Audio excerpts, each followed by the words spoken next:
Muscle burns calories 4 times faster than fat does. All right. So if you have two people, both the same weight, let's say they're 200 pounds. This person is 200 pounds, a very conditioned person, meaning they carry a large amount of muscle mass. Okay. This person is 200 pounds, deconditioned or not conditioned. This person does not have a large amount of muscle mass. They have a high percentage of body fat. So they're both the same amount of weight on the scale, but their bodies are very different in composition. Let's take these two people, let's sit them on the couch. Let's have them do nothing for an hour, okay? At the end of the hour, this person has burned 4 times more calories doing nothing in a state of inactivity because of the degree of muscle mass on their body. So because of what their body's made of, their body does more work at any given time, even sleeping. So this is what we want to build, right? This is what we need to increase our muscle mass and change our body composition, all right?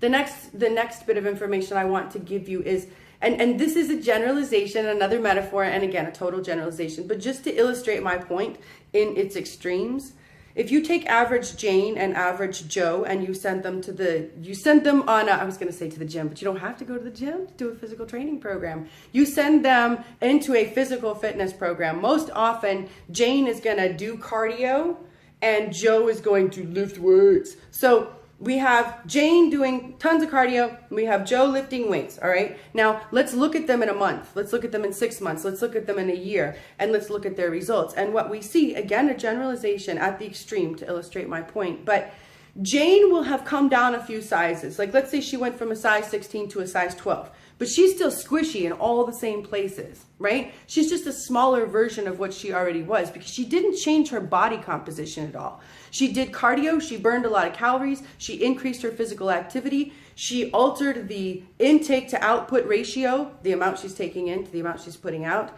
and so she lost weight, but she did not alter her body composition at all.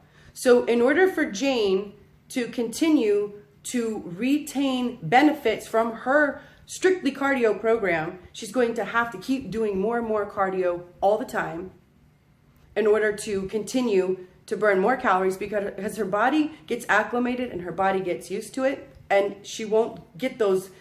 Everybody gets great results when they first start that week because your first week of activity, your body's like, wow, what's going on? So it's super shock, it's super adaptation, right? But you know, after a little while of the same thing, your body's like, I know what we're gonna do today. So in order for Jane to continue to improve, she's gonna have to keep doing more and more and more cardio. Minutes and minutes, hours and hours, days and days, okay? Now, let's look at Joe. So Joe's body's a little bit different. Joe's still, you know, he's got a puffed chest, he's tighter he's tighter everywhere. You know, he might still have some weight to lose, but overall, he's not complaining of as many weaknesses and as many deficiencies, and he's just stronger. He has more muscle mass. You usually hear Jane saying things like, Joe and I started at the same time, and he's lost this weight, and he can eat this. And it's because he has increased the amount of muscle mass on his body by lifting weights. So he has created a body that's doing more work for him. It's like a mutual fund. What you put in, right? You have an investment and you have a return. So in this case, the investment for Joe was to go and lift weights and to build more muscle mass. And the return is that his body burns more calories in any state of activity, even inactivity, even sleeping. Even sleeping, Joe's body burns more calories because of the muscle mass, because the muscle's always working. It's never just like, I'm done, right?